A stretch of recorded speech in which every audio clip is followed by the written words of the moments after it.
Hey guys, so welcome. So I am here making a video about my testimony of how God saved me from the luxury lifestyle. And when I mean the luxury lifestyle, I mean the it girl that you see on TikTok with the Louis Vuitton bags or the YSL bags, living her best life, traveling to all the luxurious types of places, and getting my identity from that. I was trying to get my identity from a lot of things before Christ, but that was one of them. And when I came to Christ, the Lord revealed to me how I worshiped that lifestyle, and I worshiped the things, and I worshiped the places that I was going to. And I'm going to get into all of this, but I really wanted to make this testimony video. Number one, it was requested on one of my TikTok lives for you guys to want to hear a little bit more about this. And the second thing is that I hope that my testimony sets somebody free from this. There's a disclaimer.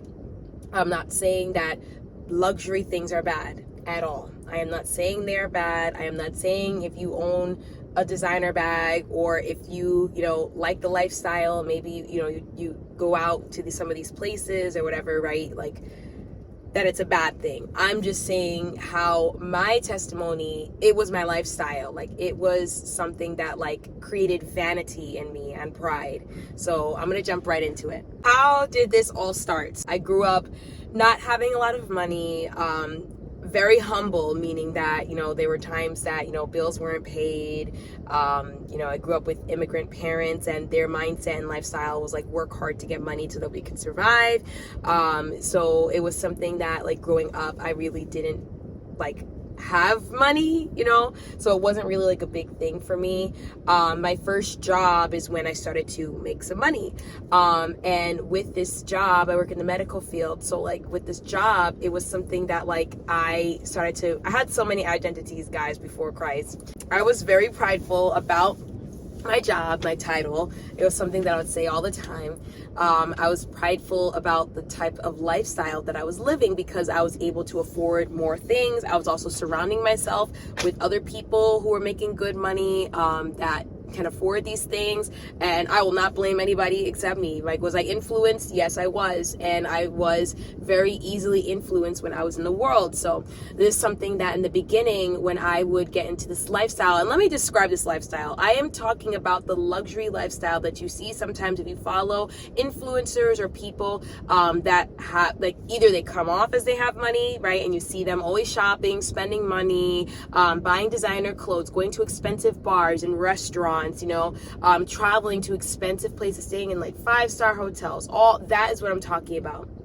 And traveling to as many places as you want. I am blessed to say that I have been to a lot of places. Were my motives in the right places in some of those places? No, but I am blessed to say that I have been to a decent amount of places. I used to be very prideful about it though, and very vain. So I started to get into that, especially now. Oh, I could afford to go in an expensive like New York City restaurant. Yes, or I can afford, to go to Miami for a weekend, and party it up. Yes, let's go. Let's do this. Let's do that. Like, I was all about that lifestyle, guys. Like, I would love to go into like the Louis Vuitton stores, even if I couldn't afford anything. In the beginning, I was not able to afford anything. When I moved to California, I was able to afford a lot more. But at the time, I just loved going into the stores. I did buy myself some designer bags, and when I would wear them, I would walk with a sense of pride, like, oh, like, look at me. I have my designer Louis Vuitton never full bag, or like Gucci bags, right? And I was wearing them with pride. I wasn't wearing them just because I bought the bag and I wanted it, whatever. I was wearing it to show off that I had money. This was literally my mindset. I wanted people to know, and this is the thing where idolatry really comes in, and vanity, and like covetousness. I wanted people to covet me. I wanted people to, to see me as that woman, especially being a Black woman in areas that, it wasn't really common. So I was very, very much like, look at me. I have this bag. I'm driving this car, even though I didn't even have a fancy car, but I was like, I have this. I could afford to buy all these things, right? I would go into those stores with like pride, right? And being like, look at what I can afford. And yes, I will buy this $1,000 bag, right? Things like that. That was my mindset. Could I afford all of that stuff at the time? Absolutely not. There were times I put stuff on credit card, which I regret, that put me into credit card debt. And again, I'm telling you, when you get into these types of lifestyles, like, you will do anything for the clout. You will do anything, to show people. And this was me, right? Like, I would do anything to show somebody, like, look at me, like, I'm a successful Black woman. That was my mindset at the time. I'm a successful Black woman, and it followed me. Even especially when I moved out to California, being in New York, like, it's all about the influencer. It's all about the fashion, what you're wearing, what bag you're carrying, how you're doing your hair, your makeup, what places are you going to eat. Like, I fell into that. I would go to all the fancy restaurants and, like, all these different places, and the rooftop bars, the nights of drinking, like, I can't even count. Even before I moved to California, I was traveling to Canada, to Montreal, to Toronto, most of the Caribbean, like going to Aruba. I went to California to visit at the time. There were so many things that I was doing, and like I said, I am blessed to have these experiences. They led me all to Christ. So that's, like, the biggest thing. And as I say these things, I'm not saying them to make anyone be like, oh, wow, like, she must have a lot of money. No. Like, granted, I was making a decent amount, at that time, but I was not stewarding my money well. That's what I'll say about it. I was not stewarding my money well. So let's fast forward to the tipping point. Like, what was breaking me, and how did I get to the point where I realized, oh, like, this could kind of be a problem. Like, it started to become a problem for me when I realized, like, it was becoming my identity, and I was becoming that woman, like, that vain woman that only cares about herself. I was spending money on, self-care things. And not to say that there's nothing wrong with that. There's absolutely nothing wrong with that. But the way I was doing it, again, was for pride and vanity. I was very prideful, guys. I was the woman that's like, I'm a strong, independent woman. I don't need nobody. I could do it all by myself. Like, that was my mindset as I was living this lifestyle and going to all these places and all this stuff, right? And it was something that I didn't think it was a problem until I started to realize, like, I was putting myself in debt. I wasn't really saving properly. I was really, and this is me being vulnerable, like, I was really being foolish with the money that the Lord had given me. And it's something that God will always bless you, right, with things, like with money, not always for yourself. It's to bless others, right? Jesus says in, and I have it here, the book of Acts, chapter 20, Jesus says it is more blessed to give than to receive. And I wasn't giving to anybody except myself. I was buying things for me. It was all about me and nobody else. I didn't care really about giving to, like, the homeless people or to, somebody in need. If I, sometimes I would feel guilty if I would see a homeless person on the street. Like, maybe I would give them $1 or $2, right? Or I would give them, like, leftover food that I had. I used to do that all the time in California. If I had leftover food, I would just leave it, like, by a garbage can, because I knew somebody was going to eat it, and those are the things that I thought were good, to me.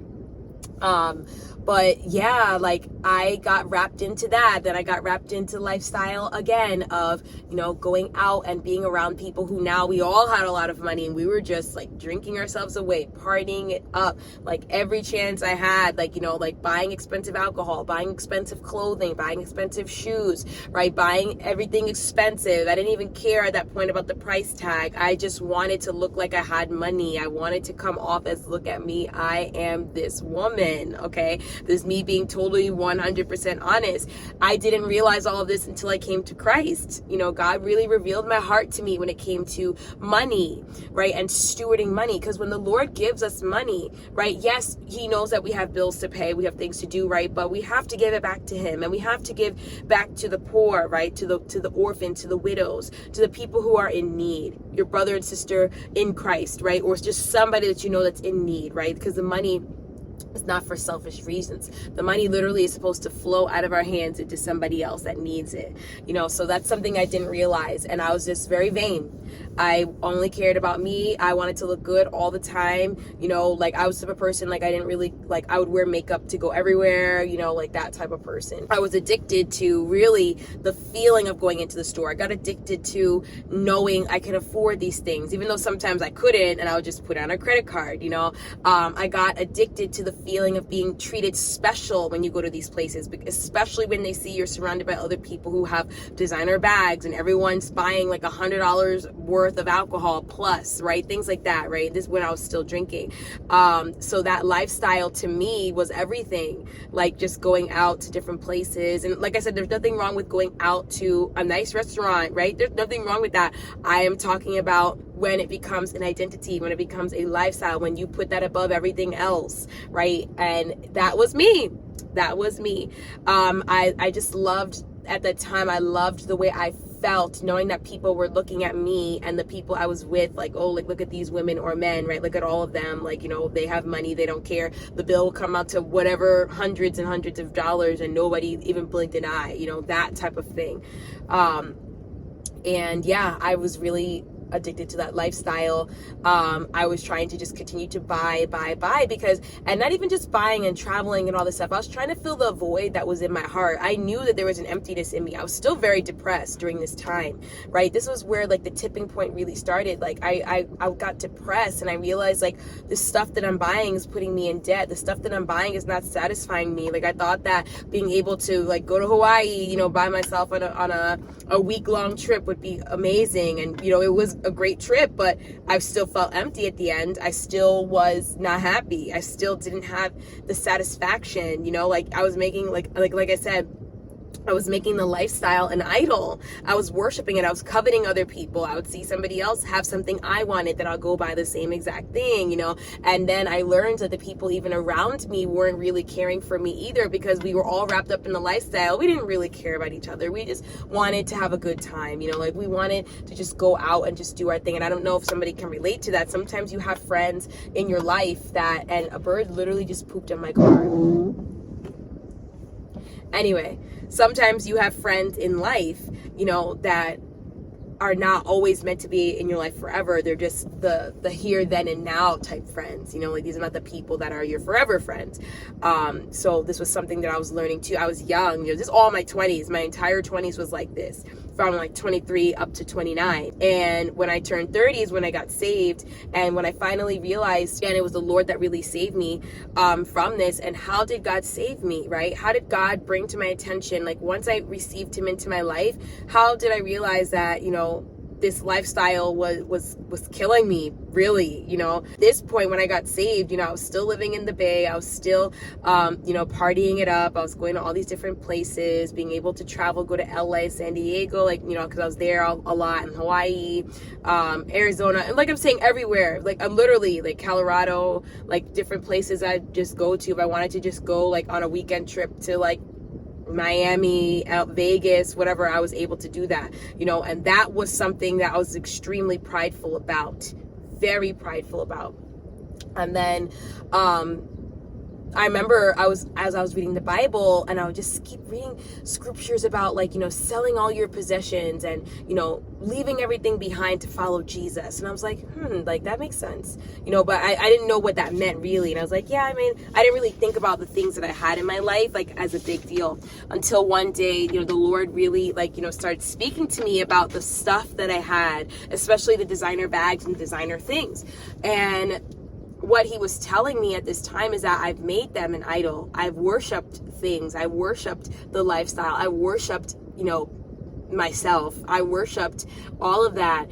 And this is where the emptiness came from, because when you start to worship things, right, you're worshiping the creation and not the creator, right? You'll never be satisfied. And you know the scriptures say that, you know, the flesh is never satisfied. I was trying to satisfy myself and my soul with, you know, designer things and just a luxurious lifestyle, and being this it girl, you know, the girl that like drinks the green juices, and the girl that like does all these things, right? And the girl that, you know, works out. And this is something that, you know, God really started working out of me. And once I realized that I made them an idol, you know, the scriptures again about like selling all your possessions and, you know, give to the Lord and give to the poor. And that was what I did. I sold all my designer bags.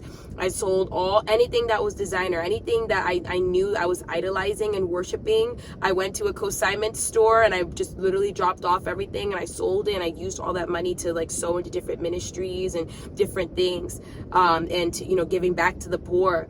And if it was not for Jesus Christ, I wouldn't have realized that. I wouldn't even done that. I'm saying this, I did this last year. The things in life, you know, are never going to bring you satisfaction. So in Colossians 3, Paul talks about taking off the old man and taking off the old identity, right? To become the new nature of Jesus Christ. And what I learned is my identity didn't come through the things I bought. It didn't come through the places I traveled to. It didn't come through anything that was of this world. My identity was in Christ Jesus. And once I accepted that, I was able to, by the grace of God and through the Holy Spirit, let go of the things that I was bound to.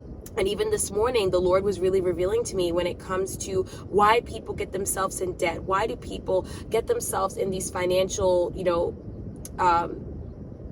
in these financial stresses, right? And really what it comes down to is that when you're constantly buying all the time, when you're constantly trying to be like others or coveting, right? Covetousness is idolatry. When you're trying to buy things to keep up with the Joneses, when you're trying to buy things just to satisfy the flesh because you're emotional or you're tired or you feel like, you get that excitement from that dopamine rush when a package comes. I'm telling you, I literally would walk into my apartment door. There would be like 10 packages waiting for me because I was so depressed that I started leaning into buying things as well. Like that was another thing I did because of my depression, and I was a very emotional spender. I was an impulse spender. Sometimes it's something I still work on, impulse spending and emotional spending. That was a coping mechanism for me for a very long time. And again, once realizing that the Lord is saying and really is saying that, when we buy all the time, it's because we're trying to satisfy the flesh. We're trying to satisfy that. And that means that we're really not satisfying ourselves just in Jesus Christ alone, right? We cannot doubt and we cannot have unbelief that Jesus Christ is the only way to satisfaction. He is. Right? People who doubt that, right? They really have to read their word and really get to know the Lord more, because our satisfaction only comes from Him. Really. And when you're satisfied with Him, you will be complete in all things, because you know that everything, your finances, your well-being, your peace of mind, your careers, your jobs, everything comes from Him. Truly. And once I've accepted that, and once I walked in that truth, and once I've received that truth, I have no longer looked at that lifestyle and said, oh man, I want this again. No, because our completeness and our joy and our peace come from Jesus Christ alone. Take it from me, from somebody who was buying up the world, trying to, especially when I was drunk, or especially when I was having a bad day, or especially I just needed to spend on something because I was frustrated, so that was me trying to take out my frustrations with my credit card, and it was not a good thing. Even when it comes to people who may live paycheck to paycheck, and maybe you're living paycheck to paycheck because you keep buying things and you keep trying to go out with your friends, and you can't afford it, and we really have to take a step back and say, okay, is this what the Lord's telling me to do, or is this something that I'm trying to just satisfy my flesh and these types of desires to please others? Remember in Galatians 1:10, right? We are not to please other people, but to please the Lord alone. So I really hope that this testimony is helpful. I'm here to tell anybody, don't buy designer things. But if this testimony resonates with you and you feel the same way as me, as oh man, I definitely idolize, oh man, I definitely, put this in a category above the Lord, right? I pray for your freedom, and I pray that the Lord will set you free. Once you learn and accept Jesus Christ as your Lord and Savior, and learn that your identity is not in the things of this world, but only in Jesus Christ, you will be set free. And you will no longer desire those things. You will set your mind. I think about, again, I've been really quoting Colossians, but in the book of Colossians, he again, Paul talks about to set your mind on the things above, right? Set your mind on heavenly things and not on the things of this earth. Why? Because this earth is fleeting. Time is short. We're not guaranteed tomorrow. So I really pray that this helps somebody. And like I said, if you have any questions, please let me know. Please like this video, share this, and subscribe to my channel. Thank you so much.